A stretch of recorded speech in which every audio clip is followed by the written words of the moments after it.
आप सभी को जय मसीह की हिंदी बाइबल स्टडी इस चैनल में आपका स्वागत है। आज हम लोग सीखेंगे कि हम एक अच्छी पत्नी कैसे बन सकते हैं। हम संसार में देख सकते हैं कि हर लड़की का ये सपना होता है कि उसका राजकुमार आएगा, उसका शादी होगी और वो लोग अच्छे से एक अच्छा पारिवारिक जीवन जी पाएंगे। लेकिन बहुत से वक्त उनका सपना टूट जाता है। घर में लड़ाई झगड़े या डिवोर्स इत्यादि बातें होकर एक लड़की का जीवन जो है बिखर जाता है। लेकिन आज मैं बाइबल से आपके सामने 5 ऐसी बातों को रखना चाहती हूँ जिसका पालन करने से हम एक अच्छी पत्नी बन सकते हैं और जिस वजह से हमारा पारिवारिक जीवन और आशीषित होगा। तो आइए इन 5 बातों पर हम ध्यान देंगे। सबसे पहली बात मैं आपके सामने रखना चाहती हूँ और वो हम पढ़ सकते हैं उत्पत्ति उसका 2 अध्याय और 18वीं आयत मैं आपके सामने पढ़ना चाहती हूँ। यहाँ पर लिखा है, फिर यहोवा परमेश्वर ने कहा, आदम का अकेला रहना अच्छा नहीं, मैं उसके लिए एक ऐसा सहायक बनाऊंगा जो उससे मेल खाए। यहाँ पर परमेश्वर कहता है कि आदम का अकेला रहना अच्छा नहीं है और इसलिए परमेश्वर ने आदम के लिए एक सहायक बनाया, एक कंपेनियन बनाया और वो है हव्वा। तो प्रियो, इस आयत के द्वारा हम लोग ये समझ सकते हैं कि पत्नियों का सबसे पहला रोल है कि हम अपने हस्बैंड, अपने पतियों के लिए एक सहायक बनकर रहे। जहां जहां हमसे हो सकता है हम उनकी मदद करें, उनकी हेल्प करें, क्योंकि परमेश्वर हमसे यही चाहता है। हम कहाँ कहाँ हेल्प कर सकते हैं? घर के कामों में हम हेल्प कर सकते हैं। अगर हम उनके ऑफिस कामों में हेल्प कर सकते हैं तो बहुत अच्छी बात है, नहीं तो हम उनकी आत्मिक जीवन में आगे बढ़ने के लिए हम उनको हेल्प कर सकते हैं। देखिए, हर एरिया में हम उनको हेल्प करना है। अब उदाहरण के लिए, अगर आपका हस्बैंड उदास होके बैठे हैं, दुखी होके बैठे हैं, तब आप उनके ऐसे सहायक बने जो उनको उस दुख से बाहर निकालने वाले बन जाए। मतलब आपके 2 अच्छे शब्दों के कारण वो अपना दुख को भूलकर फिर आशा के साथ आगे बढ़ना चाहिए। इसका मतलब है आप अपने हस्बैंड के लिए एक हेल्पर, एक सहायक बने हैं। हर एरिया में हम ये पहचाने कि हमारे हस्बैंड्स के अंदर परमेश्वर ने कौन सा वरदान दिया है, कौन सा गुण दिया है, और उनको उस वरदान में डेवलप करने के लिए, आगे बढ़ने के लिए हम उनकी हेल्प करें, उनको प्रोत्साहन दें। हमारे शब्दों के द्वारा, हमारी क्रियाओं के द्वारा हर एरिया में हम उनको हेल्प करें। ये आत्मिक जीवन में भी है और भौतिक जीवन में भी है। बहुत से बहनें इस प्रकार कहते हैं, क्या हमारे हस्बैंड्स का हेल्प करते रहे हम जिंदगी भर? हमारे भी कुछ सपने हैं, हमारे भी कुछ एम्बिशन है, उसको हम पूरा ना करें? देखिए, आपके सपने, आपके एम्बिशंस परमेश्वर के इच्छा के अनुसार हो तो आपको उसको जरूर पूरा करना है, लेकिन एट द सेम टाइम आपको अपने हस्बैंड्स के लिए एक अच्छा सहायक बनकर रहना चाहिए। हमें कभी भी अपने आप को नीचा नहीं देखना चाहिए। कभी भी ये नहीं कहना चाहिए कि मैं सिर्फ एक हाउसवाइफ हूँ। देखिए, यहाँ पर पत्नी के लिए अगर परमेश्वर ने हेल्पर का टर्म यूज किया है, सहायक का टर्म यूज किया है, तो हम नए नियम में देखेंगे सहायक किसको बोला गया है। हम नए नियम में देख सकते हैं पवित्र आत्मा के लिए ये टर्म इस्तेमाल किया गया है कि वो आपका सहायक है। पवित्र आत्मा की क्या जिम्मेदारी है? पवित्र आत्मा के बहुत सारे रोल है हमारे जीवन में। वो हमारी मदद करे, हमें सही ट्रैक में चलाए, हमें स्वर्ग तक पहुंचाए। ये मुख्य बात है कि हम स्वर्ग तक पहुंचे। कैसे हम स्वर्ग पहुंचेंगे? पवित्र आत्मा की मदद के साथ। उसी प्रकार हमारा भी एक रोल है, एक सहायक का। मतलब आपके परिवार में आप एक सहायक का रोल प्ले करें का मतलब है आपकी जिम्मेदारी बनती है कि आपके परिवार में सारे लोग उद्धार पाए और स्वर्ग तक पहुंचे। उसके लिए हेल्प कौन करेगा? जरूर पवित्र आत्मा हेल्प करेगा, लेकिन आपको उसका इनिशिएटिव लेना होगा कि आप अपने परिवार में कार्य करें ताकि आपके परिवार का पूरा माहौल में एक आत्मिक माहौल रहे, साथ में सभी लोग स्वर्ग राज्य की ओर, उस सक्रिय रास्ते की ओर बढ़ते जाएं। तो कभी भी अपने आप को नीचा करके नहीं देखना। तो प्रिय बहनों, हमेशा याद रखिए परमेश्वर ने आपके हाथ में एक विशेष जिम्मेदारी दिया है और उस जिम्मेदारी को आप तुच्छ मत समझिए। परमेश्वर ने जो रोल में आपको रखा है उसको पूरे आनंद के साथ पूरा कीजिए। दूसरी बात, हम कैसे एक अच्छी पत्नी बन सकते हैं? कुलुस्सियों की पत्री उसका 3 अध्याय और 18वीं आयत में हम पढ़ सकते हैं, हे पत्नियों, जैसा प्रभु में उचित है वैसा ही अपने अपने पति के अधीन रहो। यहाँ पे जो दूसरा पॉइंट हमारे लिए है, जो हमें अपनाना है, वो ये है कि हमें अपने हस्बैंड के अधीन रहना है। मतलब अपने आप को हमें सबमिशन के साथ रहना होगा। यहाँ पर हमें गलत मतलब नहीं लेना है। हम उनके नौकर नहीं हैं, हम उनके दासी नहीं हैं, लेकिन हमें यहाँ पर याद रखना है कि परमेश्वर चाहता है एक परिवार में जो लीडरशिप के पोजीशन में है वो हस्बैंड रहे। जैसा मसीह कलीसिया का सिर है, कलीसिया कौन है? हम विश्वासी लोग। जैसे मसीह कलीसिया का सिर है, वैसे ही पति अपने पत्नी का सिर है। देखिए कंपैरिजन कैसे किया गया है। हर विश्वासी खुशी के साथ परमेश्वर के अधीन होकर रहते हैं, उसी प्रकार हर पत्नी कुड़कुड़ाते हुए, दुखी होकर नहीं, लेकिन खुशी के साथ, पूरे मन के साथ अपने पति के अधीन होकर रहेगी। देखिए एक घर में अगर 2 लीडर्स होते हैं, 2 अगुवे हैं, तो हमेशा वहां पे गड़बड़ी हो सकता है, क्योंकि दोनों का अपना राय होगा, दोनों जो है अपना चाल या अपनी बात को पूरा करना चाहेंगे। उस घर में अनबन जरूर होगा। लेकिन अगर एक घर में एक पति होगा जो डिसीजंस लेते हैं, इसका मतलब ये नहीं कि आप अपना राय नहीं दे सकते हैं, आप डिसीजंस नहीं ले सकते, आप लोग दोनों मिलकर डिसीजन लीजिए। लेकिन अगर ऐसा एक सिचुएशन आया जहां पर आप दोनों का अलग अलग राय है और आपको ऐसा लगता है कि मेरा राय उनके राय से भी अच्छा है, लेकिन वो मान नहीं रहे हैं, मेरे हस्बैंड मान नहीं रहे हैं, तो उस समय पर आप क्या करें? क्योंकि बाइबल में लिखा है कि पत्नी पति के अधीन होकर रहे, आप डिसीजन मेकिंग को उनके हाथ में छोड़ दीजिए। और परमेश्वर आपका इस समर्पण को देखकर आपका परिवार को कभी भी गलत रास्ते में जाने नहीं देगा। परमेश्वर आपको आदर करेगा, क्योंकि आप परमेश्वर के वचन के अनुसार जी रहे हैं। इसलिए हमें अपने हस्बैंड्स के अधीन होकर रहना चाहिए। कैसे अधीन होना है? दुखी होकर नहीं, लेकिन पूरे मन के साथ, आनंद के साथ। चाहे आप अपने हस्बैंड से ज्यादा क्वालिफाइड क्यों ना हो, आप अपने हस्बैंड से ज्यादा सैलरी भी कमाते होंगे, लेकिन फिर भी जब रिश्ता निभाने की बात आती है, हमें बाइबल के आधार पर चलना है। और बाइबल में लिखा है कि पत्नी पति के अधीन हो, मतलब हमें इस प्रकार ही जीना चाहिए। तीसरी बात, हम कैसे एक अच्छी पत्नी बन सकते हैं? इफिसियों की पत्री उसका 5वां अध्याय और 22वीं आयत में इस प्रकार लिखा है, हे पत्नियों अपने अपने पति के ऐसे अधीन रहो जैसे प्रभु के। यहाँ पे हिंदी में लिखा है अधीन रहो, जो पॉइंट हमने पहले ही देखा, लेकिन कुछ कुछ इंग्लिश ट्रांसलेशन में इस आयत में जो शब्द इस्तेमाल किया है वो है रिस्पेक्ट, आदर करो। देखिए तीसरी बात जो हर पत्नी को सीखना है वो है कि उनकी जिम्मेदारी है कि वो अपने हस्बैंड्स को रिस्पेक्ट करे, आदर करे। अ फीलिंग ऑफ एडमिरेशन कर कर उसका मतलब है। कैसे हम अपने हस्बैंड्स का आदर कर सकते हैं? कुछ बहुत प्रैक्टिकल टिप्स मैं आपको देना चाहती हूँ।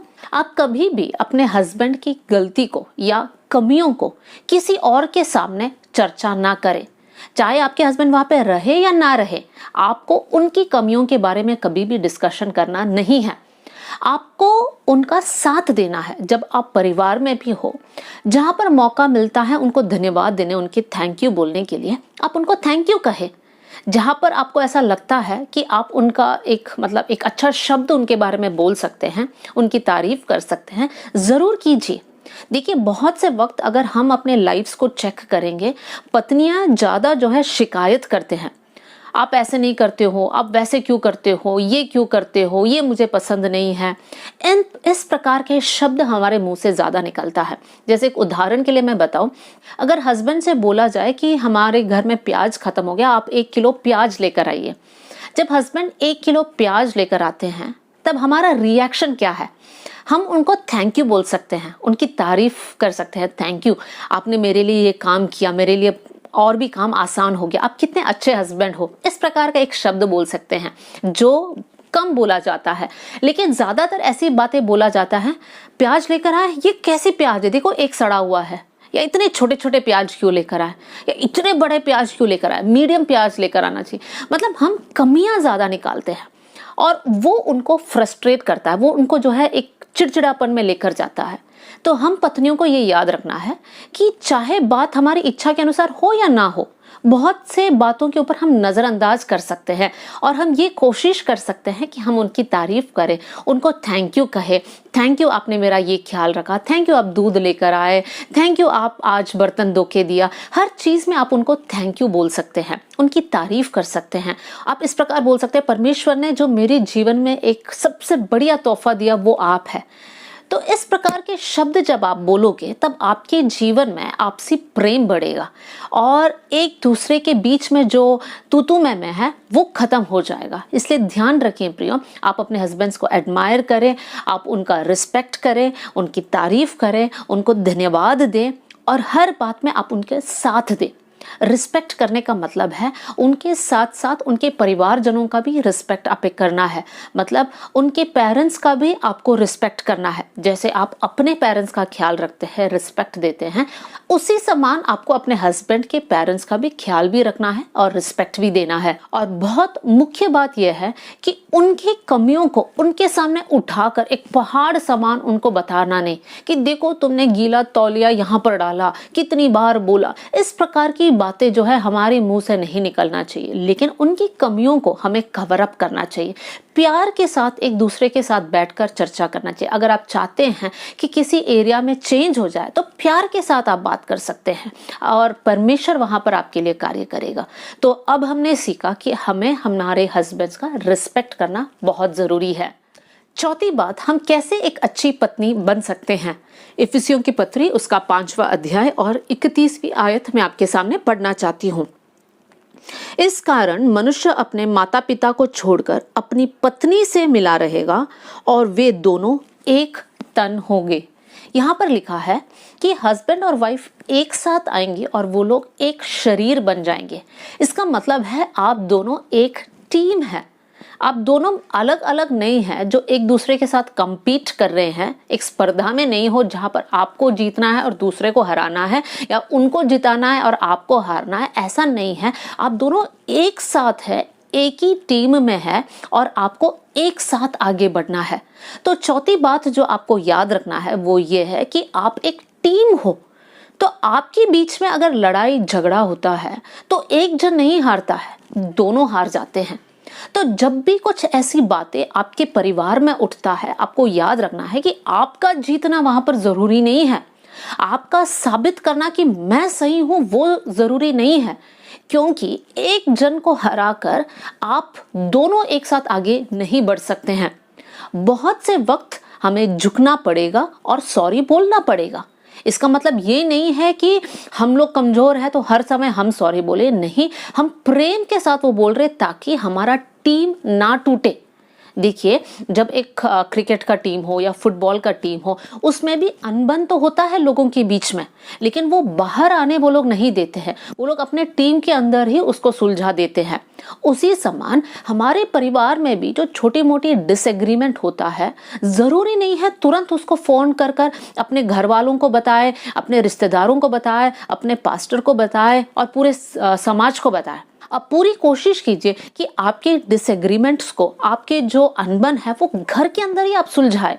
और जब आप ऐसे करते हैं तब आप अपने बच्चों के लिए भी एक अच्छा मिसाल बनाकर दे रहे हैं। आपके बच्चे आपको देखकर सीख रहे हैं, देखो मेरे पापा मम्मी कैसे रह रहे हैं, कितने अच्छे से रह रहे हैं, और वो लोग भी बड़े होकर एक अच्छा पारिवारिक जीवन बिता पाएंगे।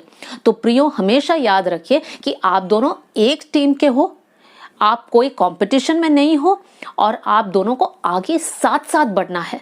देखिए, अगर आप बहुत प्रार्थना करने वाली एक बहन है तो आपकी जिम्मेदारी ये भी है कि आप अपने हस्बैंड को भी ऐसे मोटिवेट करें ताकि आप दोनों प्रार्थना में आगे बढ़े। अगर एक जन आगे बढ़ता है और दूसरा जन पीछे रह जाता है तब आपका टीम आगे नहीं बढ़ पाता है, तो उसकी कमी परिवार में दिखता है। तो हमेशा कोशिश कीजिए हर बात में आप लोग दोनों साथ साथ आगे बढ़े। पांचवी बात एक अच्छी पत्नी बनने के लिए, और वो हम पहला पत्रस 3 अध्याय और उसका पहला और दूसरा आयत में हम पढ़ सकते हैं, जहां पर हम यहाँ पर देख सकते हैं कि हमारा चरित्र, हमारा चाल चलन बहुत अच्छा होना चाहिए। बहुत से बहनें इस प्रकार कहते हैं, हम विश्वास में अकेले हैं, हमारे हस्बैंड्स अब तक विश्वास में नहीं हैं। तो इस आयत के अनुसार अगर आपके हस्बैंड्स विश्वास में नहीं भी हो तो भी आपका अच्छा चरित्र, आपका अच्छा चाल चलन को देखकर वो लोग प्रभु में खींचा जाएंगे। जरूरी नहीं है कि आपको प्रचार करना है, आपके जीवन को देखकर वो लोग प्रभु की ओर आकर्षित होंगे। उस आयत को मैं आपके सामने रखना चाहती हूँ, पहला पत्रस 3 अध्याय और 1 और 2 आयत। हे पत्नियों, तुम भी अपने पति के अधीन रहो, इसलिए कि यदि इनमें से कोई ऐसा हो जो वचन को ना मानता हो, तो भी तुम्हारे भय सहित पवित्र चाल चलन को देखकर बिना वचन के अपनी अपनी पत्नी के चाल चलन के द्वारा खींच जाए। फिर यहाँ पर लिखा है तुम्हारा श्रृंगार दिखावटी ना हो। यहाँ पर पूरा उस श्रृंगार के विषय में लिखा है कि बाहर के सजना दिखाना, सुंदर रहना इंपॉर्टेंट नहीं है, लेकिन हमारा चरित्र कोमल होना चाहिए, पवित्र रहना चाहिए, जिससे परमेश्वर की महिमा हमारे जीवन के द्वारा होने पाए। देखिए प्रिय बहनों, बहुत जरूरी है कि हमारा चरित्र साफ रहे, हमारा चाल चलन साफ रहे, हम कैसे लोगों के साथ बात करते हैं, समाज में कैसे हमारा डीलिंग्स है, नौकरी के जगह पे कैसे हमारी बातें हैं, ये सारी बातें बहुत इंपॉर्टेंट है। और विशेष कर अगर आपका हस्बैंड प्रभु में नहीं है तो उनका ध्यान इन सारी बातों पर जाता है। और अगर आपका जीवन बहुत पवित्र है, परमेश्वर के वचन के अनुसार है, तो परमेश्वर के वचन में लिखा है कि वो लोग अपने आप प्रभु की ओर खींचा जाएगा। वचन हमेशा 100% सच है। और अगर आपका जीवन सही है तो आपके हस्बैंड प्रभु के पास जरूर आएंगे। जब मैं चाल चलन और पवित्रताई के बारे में कहती हूँ तो मेरा बोलने का मतलब क्या है, हम जैसे लोगों से बात करते हैं, बहुत रूड होकर, लोगों की बातों को काट कर ना, एक प्रकार से उनको दुखी कर कर क्या हम बोलते हैं? हमारे सास के साथ हमारा रिलेशन कैसा है? क्या उनके साथ हमेशा लड़ाई झगड़े में अगर आप अपना समय बिताते हो तो आपका हस्बैंड कभी भी प्रभु के पास नहीं आ सकता है। हमारा वस्त्र पहना किस प्रकार का है? अगर आपका हस्बैंड को आपका एक प्रकार का कपड़े पहना पसंद नहीं है तो हमें खुशी के साथ उस प्रकार का वस्त्र पहनना छोड़ देना चाहिए, उनकी इच्छा को, ताकि वो हमसे खुश रहे और वो प्रभु को पहचाने। और उनके जीवन में प्रभु को जानना बहुत जरूरी है। तो प्रियो, हमेशा याद रखिए कि हमारे लिए हमारा चरित्र, हमारा चाल चलन बहुत इंपॉर्टेंट है। आपकी बातों से किसी और आपकी तरफ आकर्षित नहीं होना चाहिए। आप और आपके हस्बैंड के बीच में कोई और तीसरा जन नहीं आना चाहिए। आपका चरित्र इतना साफ होना चाहिए कि कोई भी आपकी तरफ एक फ्लर्टिंग वाली बातें भी ना करे, क्योंकि आप प्रभु की बेटी हो और परमेश्वर की नजर में आपको अपना जीवन और आपका चरित्र बहुत शुद्ध रखना है। नीति वचन में इस प्रकार लिखा है, एक पत्नी अपने पति का मुकुट है, शान है। तो प्रिय बहनों, लड़ाई झगड़े ना करें, हमेशा शिकायत करना बंद करें, एक परिवार में एक अच्छा माहौल को क्रिएट करें, प्रेम करें एक दूसरे के साथ। बच्चों के लिए भी हम लोग एक मिसाल बनने पाए तो जरूर आपके द्वारा आपका परिवार आशीषित होगा। तो प्रिय बहनों, प्रिय पत्नियों, इन 5 बातों का पालन करने से आपका परिवार में खुशी और आनंद होगा और परमेश्वर आपको और आपके परिवार को बहुत आशीष देगा। जय मसीह की।